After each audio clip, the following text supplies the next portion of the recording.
This conference will now be recorded.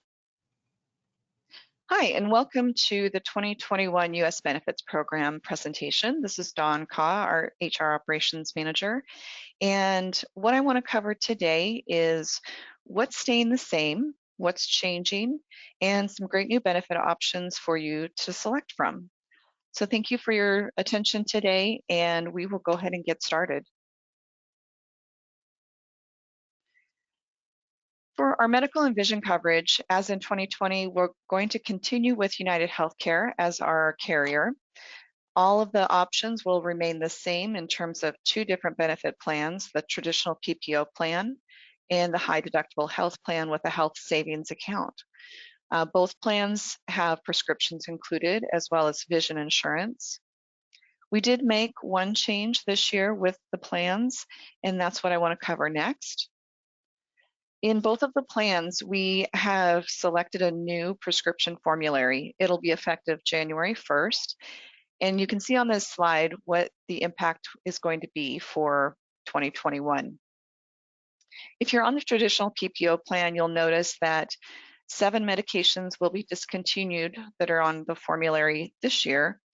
16 medications will see an increase in cost from $10 to $35 copay, and 10 will see an increase in cost from $10 to $60 for your copay. If you're on the high deductible health plan, the same 7 medications will be discontinued as part of the formulary. So if you have any questions or have any concerns about whether or not your prescriptions or prescription might be on the new formulary or be impacted by it, please know that United Healthcare will be sending a letter to you if you're impacted in any way. And also, if you have any questions, you can reach out to United Healthcare or to Pacific Benefit Consultants, our benefits broker. Let's talk about the other things that are changing, or staying the same. For our traditional PPO plan, I just want to remind everybody what our deductibles are and what your out-of-pocket maximums are, and some of the other items that are key items that you might need to know about. So if you're a single person on the plan, your deductible will remain at $2,000 per year, and your out-of-pocket maximum will be $6,000. The other things that still stay the same are your office co-payments, the lab and x-ray co-payment. The prescriptions will stay the same in terms of in terms of co-pays, but your prescription may change the level that it's on. And the vision benefits will remain as part of that plan. Our second option is the high deductible health plan.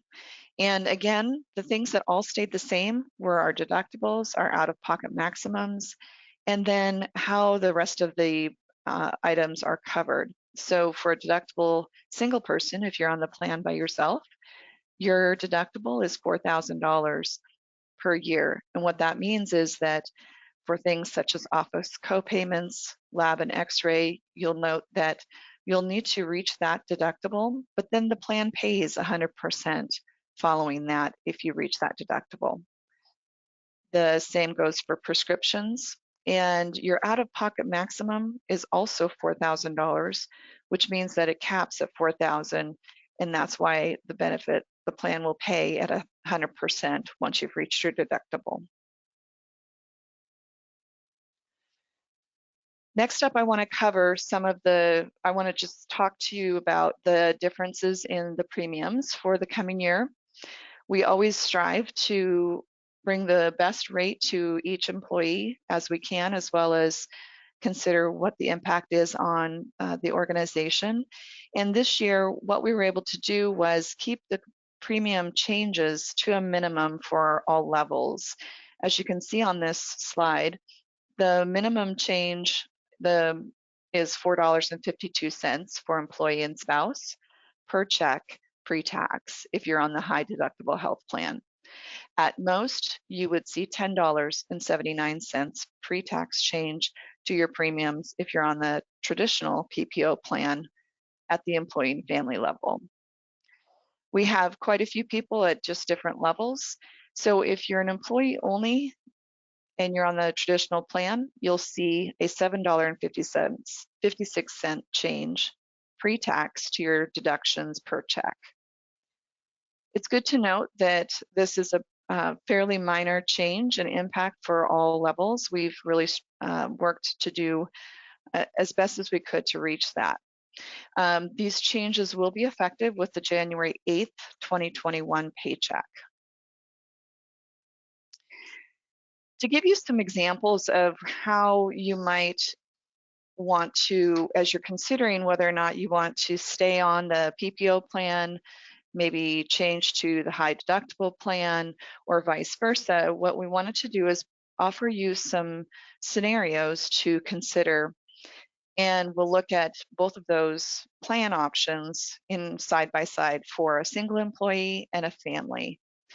So for a single employee, say you're a relatively healthy individual, you go in and get your regular physical checkup, you're active, but you play a co-ed City League volleyball sport season.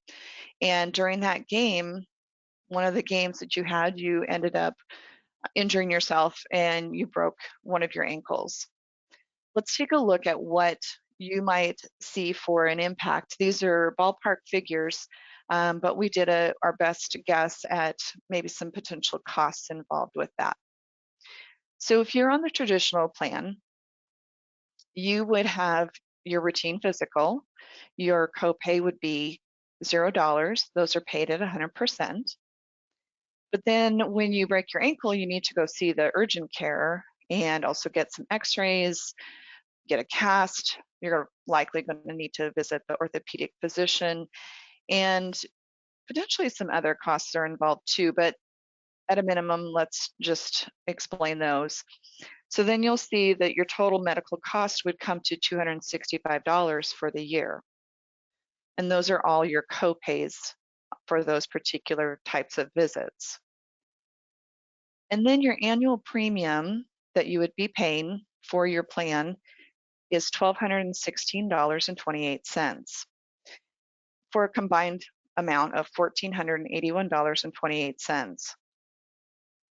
So if you were on the high deductible plan, though, you would still have zero copay for the routine physicals. The plan pays that at 100%.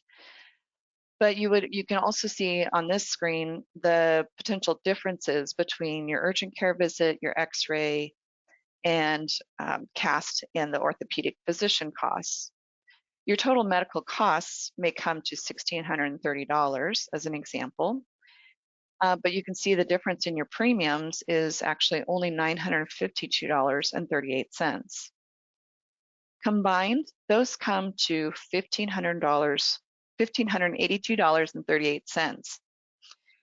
One of the things that I'm going to speak about after we look at these particular scenarios is the HSA contribution. So if you're on the high deductible health plan, Fall Creek will contribute $1,000 to your health savings account. So in this case, if you're on that plan and you have the $1,000 contribution for 2021, you could use that money for your medical and premium costs. And so your out-of-pocket costs would come to only $1,482.38. Very, very close to the same for the traditional in this situation. So it is something that each individual will want to consider what plan might be in their best interest based on usage and potential other costs involved. So let's take a look at the family. As an example, say you're a family of 4, you have some young children, and you go and do your regular well check visits, which is really important. And say your spouse is pregnant and having a 3rd child. You may have high blood pressure and take some medication to treat that. So in this scenario, what we will do is to look at traditional and the high deductible plan again, the HSA style plan. And as you can see, there are in the traditional plan, again, preventive care for both of them are at $0. But then you would have multiple OB/GYN visits. You'd have some labs and ultrasound copays. And for an expected potential hospital normal delivery, we've put in $4,500. And for your blood pressure medication, it might come to $120. So you'll see that your total medical costs are $5,190. And then with your annual premium, your total medical and premium costs are just over $14,400. If you're on the HSA or the high deductible health plan, you can see the difference there. You would have still the OBGYN visits. You'd have all of the same visits and delivery costs. You would see that you have the blood pressure medication. It's slightly higher, but your total medical costs would be $4,144. And that is because the OBGYN and other visits for the spouse that's pregnant would max out at $4,000 for the year.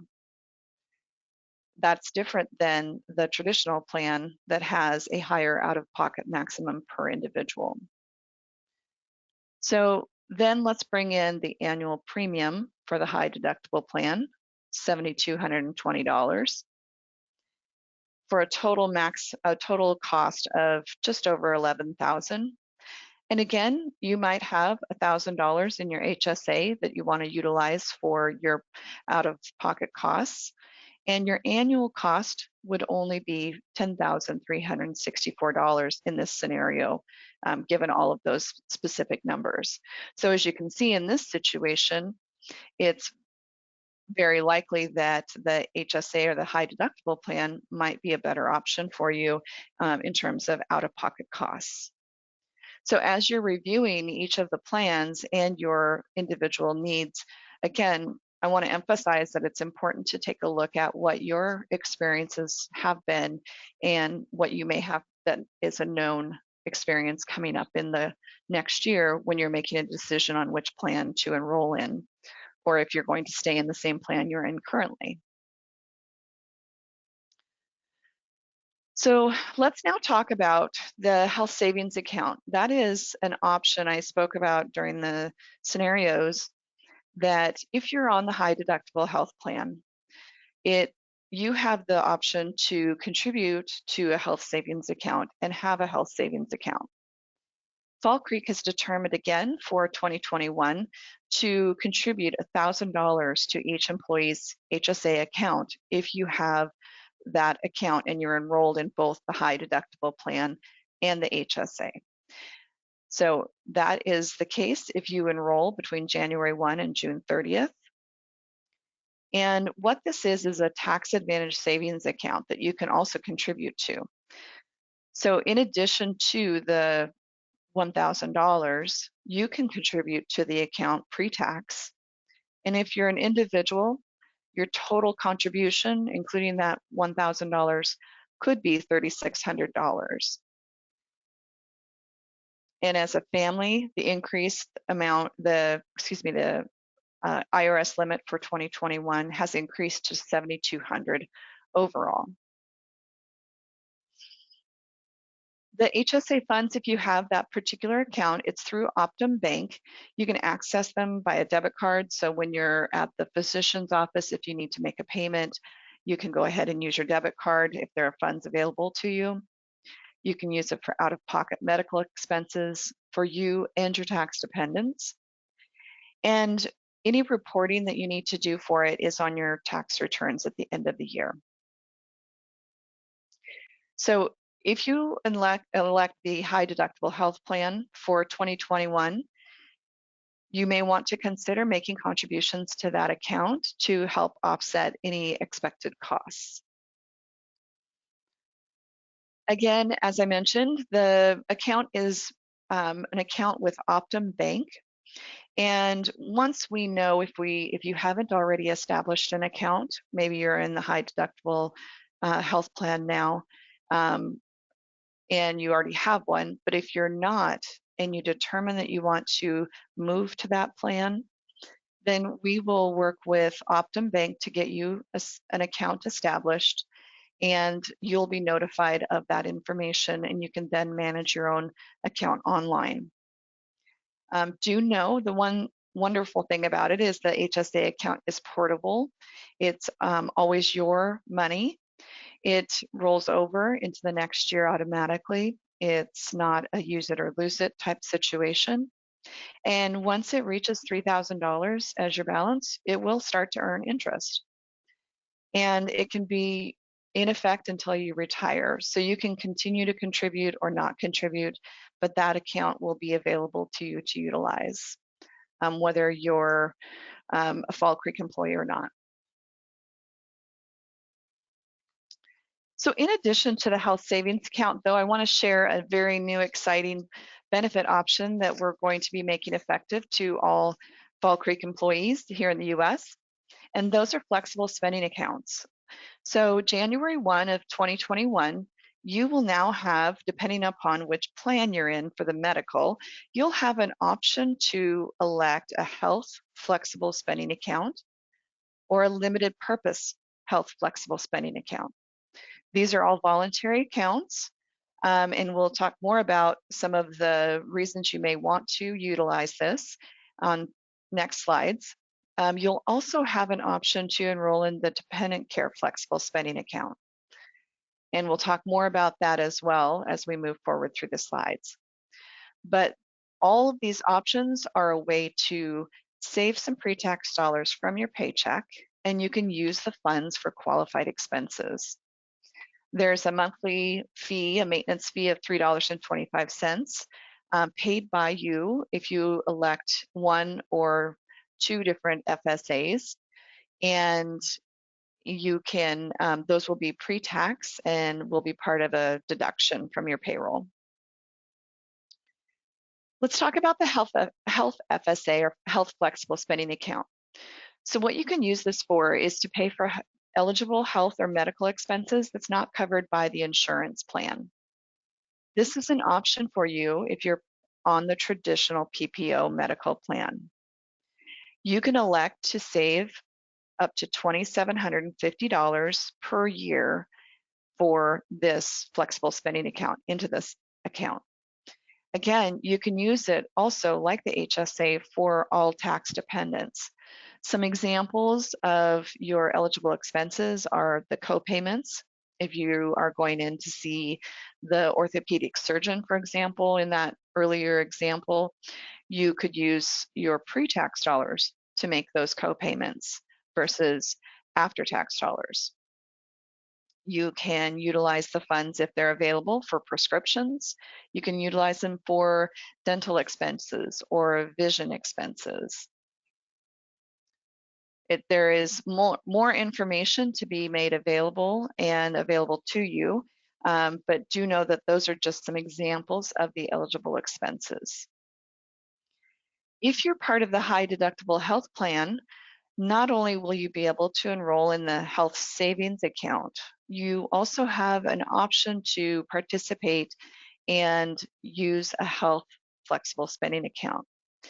In this case, it does have a limited purpose. You can still use it for certain expenses that are not covered by the insurance plans. But in this situation, some examples of eligible expenses would be dental and vision. Your annual maximum contribution is also $2,750 like the other health FSA. So if this is an option for you in addition to your HSA, you may want to consider enrolling in the limited purpose health FSA. We've also added the dependent care flexible spending account. Do you have daycare expenses? Do you have after school care expenses that you pay out of pocket now? You may, if so, you may want to consider using the dependent care flexible spending account.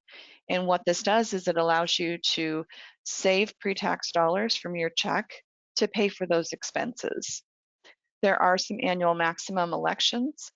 So if you're an individual or you're married and filing jointly, you have a maximum of $5,000 that you can set aside pre-tax to pay for those dependent care expenses. They're used for dependents under the age of 13 and also for certain qualified adult dependents. This is a great option for you if you want to save some extra money in taxes and still pay your dependent care costs that you may have. When you are filing, some of the questions you may have regarding the FSA is how to file claims and how do you get the money from that FSA. So if you enroll in the Health FSA or the Limited Purpose Health FSA, like the HSA, the Health Savings Account, you will receive a debit card.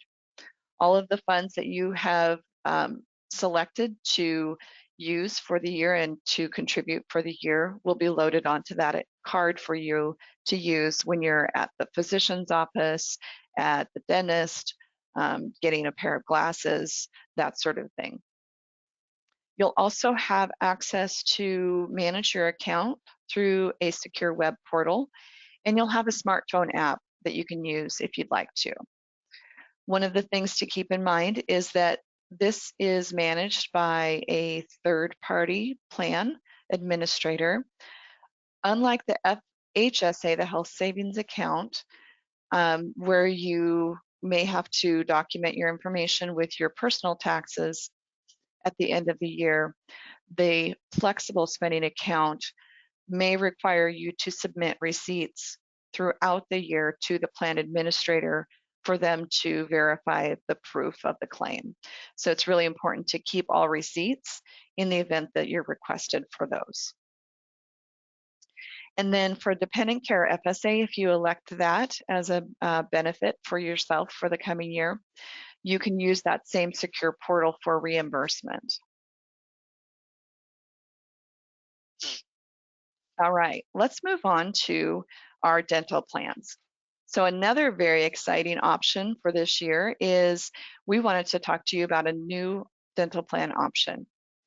Again, we'll continue with United Healthcare for 2021 as we have this year, but we have added a second option for coverage, and this one will include orthodontia.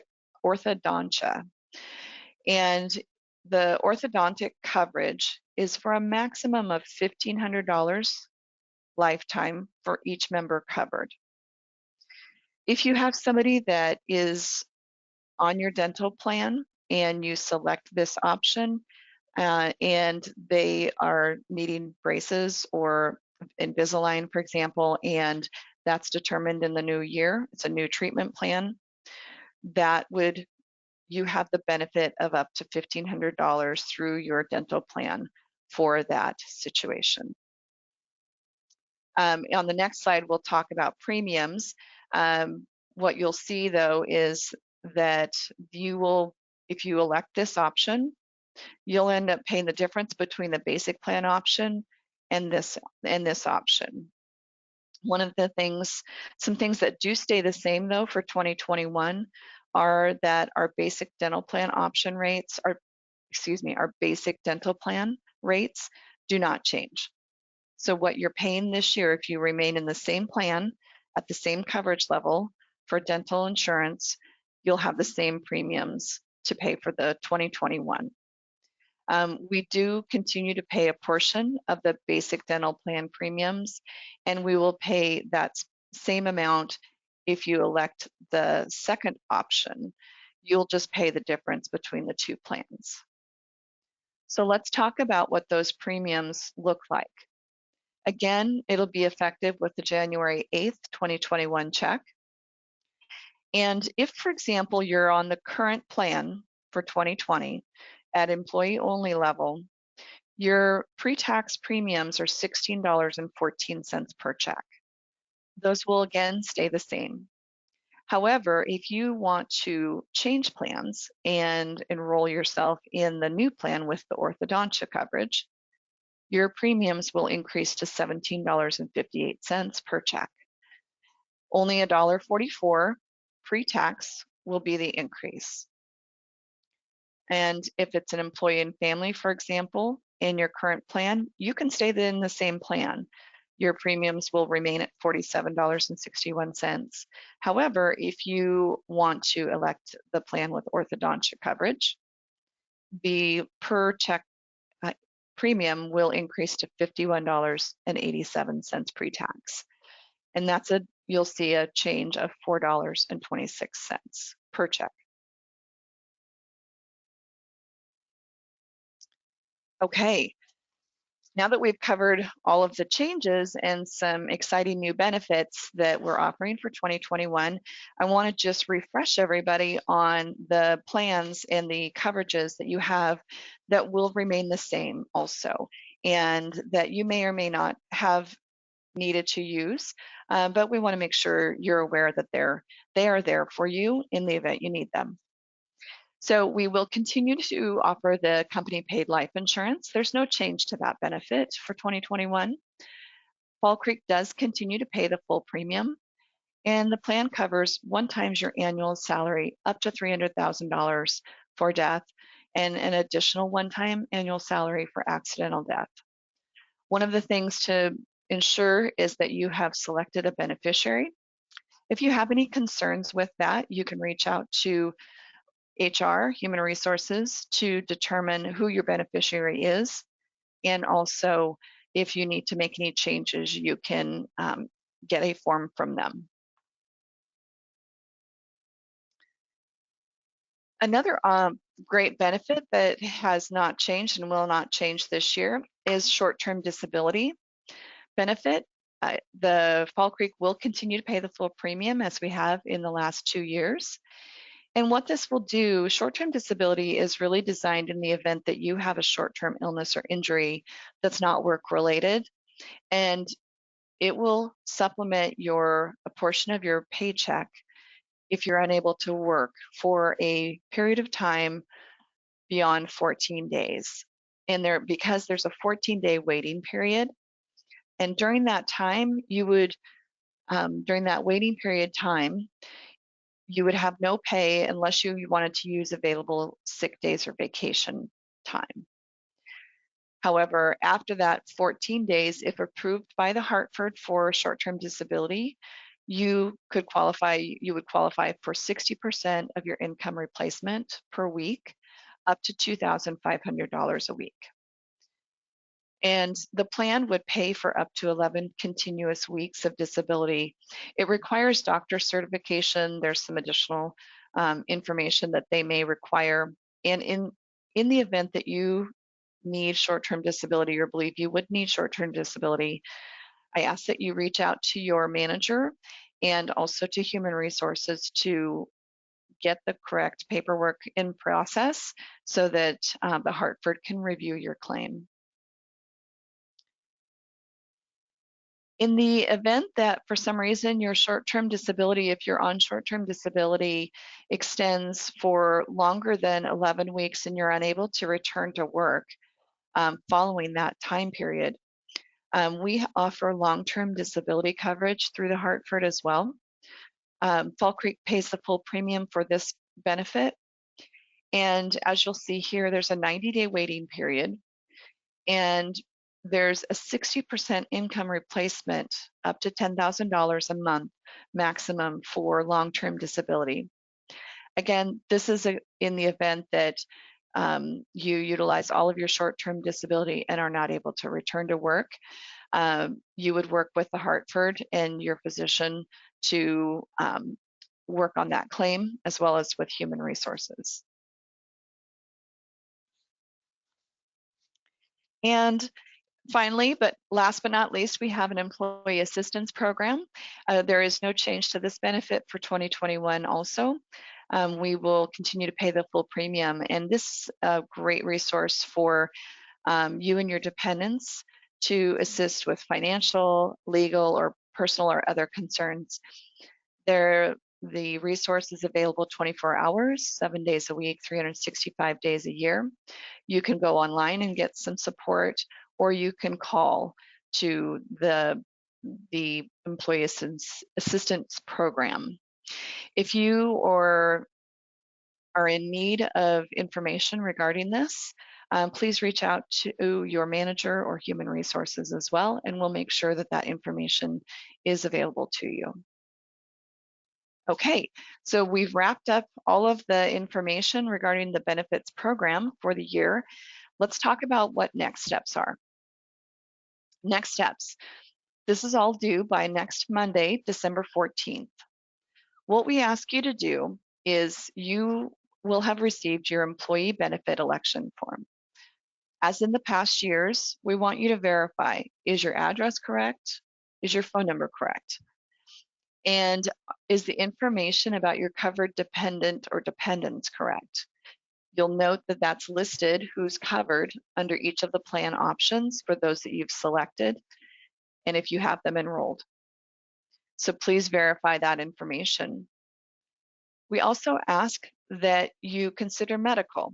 Are you wanting to sign up for a medical plan for the first time? This is open enrollment, and you have the option to do that at this time with an effective date of January 1.